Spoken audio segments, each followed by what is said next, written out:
Nanti kita akan belajar bagaimana cara memperbaikinya. Ya, insya Allah mudah sekali Bapak sekalian, mudah sekali.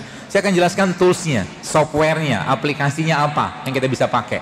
Ya, dan semakin kita bisa manfaatkan ini, maka insya Allah tubuh atau kesehatan itu akan jadi sesuatu yang luar biasa gampang kita dapatkan.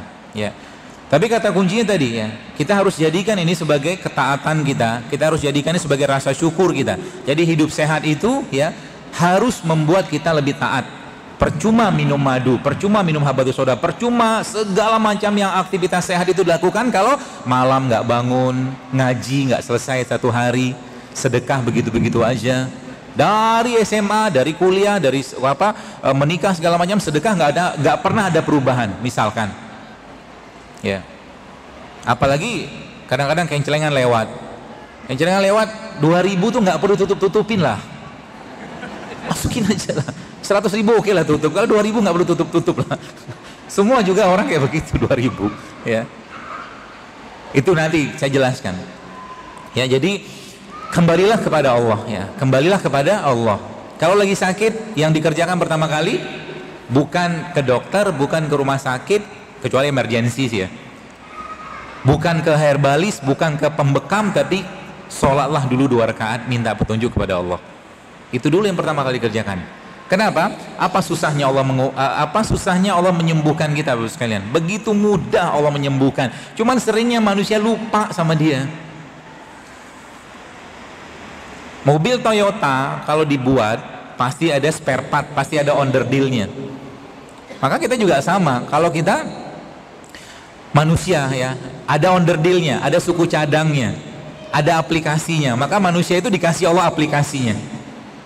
Aplikasi untuk hidup sehat, untuk menjalankan peran dia sebagai Abdullah dan Khalifah. Ya. Aplikasi pertama apa? Aplikasi atau software yang pertama adalah sholat. Kata Allah dalam Al-Quran, Ista'inu bis-sobri was-sholah. Jadikan sholat sebagai penolong. Jadi kalau sakit, kalau lagi ada masalah, lagi ada segala macam urusan, sholatlah. Sholat minta petunjuk sama Allah. Misalkan lagi sakit, apakah tidak mungkin bagi Allah, ataukah begitu sulitnya Allah mengobati orang yang kena gagal ginjal, kena kanker, kena macam-macam penyakit berat itu hanya mungkin dengan sekedar minum serai? Bisa loh. Ya, tadi saya pas di Galaksi tadi ada ibu-ibu subhanallah 5 tahun apa 7 tahun gitu dia kena autoimun. Sekian lama berobat gitu kan. Dia mulai ikutin postingan-postingan saya tadi datang, dan itu waktu autoimun dia terkena itu subhanallah ya nggak bisa hamil, tadi datang sudah hamil, dan itu butuh waktu nggak lama, dan nggak cerita, tapi mungkin dia less than 3 months lah, kurang 3 bulan mungkin sudah banyak perubahan di badannya. Kenapa? Karena dia kembali ke produk ciptaannya Allah ya, produk ciptaannya Allah. Tools yang pertama adalah sholat ya, tools yang pertama adalah sholat. Sholat apa? Semua jenis sholat, sholat wajib mau udah jelas. Bahkan kalau seandainya kita ikutin bagaimana pola-pola atau mungkin bagaimana petunjuk Nabi SAW, maka sebenarnya umat Islam itu adalah umat yang tidak boleh ada karies. Gak boleh. Umat Islam itu adalah umat yang tidak boleh ada plak gigi. Kok bisa? Baik. Apa kata Rasulullah SAW? Nabi bilang gini, kalau tidak memberatkan umatku, maka aku akan wajibkan mereka setiap habis berwudu mereka bersiwak. Oke? Kalau sholat wajib saja 5 kali, maka sudah 5 kali kita sholat. Ada hadis lagi kelanjutannya. Kalau tidak memberatkan umatku, maka setiap mau sholat mereka aku akan wajibkan untuk bersiwak. Sudah 10 loh. Ini belum sholat rawatib. Total dalam sehari itu bisa 30 kali mungkin kita bersiwak. Dan bahannya pada odol itu semua ada pada siwak. Kayu siwak. Ya, silikanya ada, fluoride-nya ada, natriumnya ada, kloride, semua ada di situ.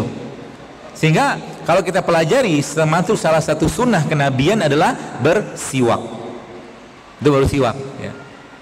Maka kalau kita tadi ikutin pola-pola itu, sebenarnya banyak penyakit yang bisa hilang. Ya, gigi termasuk salah satunya. Jadi yang pertama software adalah sholat. Ista'inu bis-sobri was-sholah. Terutama sholat-sholat yang memang dikhususkan atau mungkin ada fadilahnya. Contoh sholat malam ya, sholat malam. Kalau bisa Pak Bu, mulai sekarang jangan lagi kelewatan sholat malam. Kalau sekarang subuh jam 4 lebih 11 ya, bangunlah jam setengah 4 atau 4 kurang seperempat. Minimal sholat 2 rakaat atau 3 atau 4 rakaat. Witirnya ba'da isya boleh kok witir pada isya, nanti habis itu malam tinggal tahajud aja, nggak apa-apa. Jangan pernah kehilangan. Sebab apa? Kalau seandainya kehilangan satu malam saja, maka timeline kehidupan kita, jalur waktu atau jejak kehidupan kita itu tidak mencatat kita pernah sholat waktu itu gitu loh. Sayang kan? Ya, maka jangan pernah. Jadi kalau urusannya kebaikan, maka menangislah kita kalau terlewat di situ.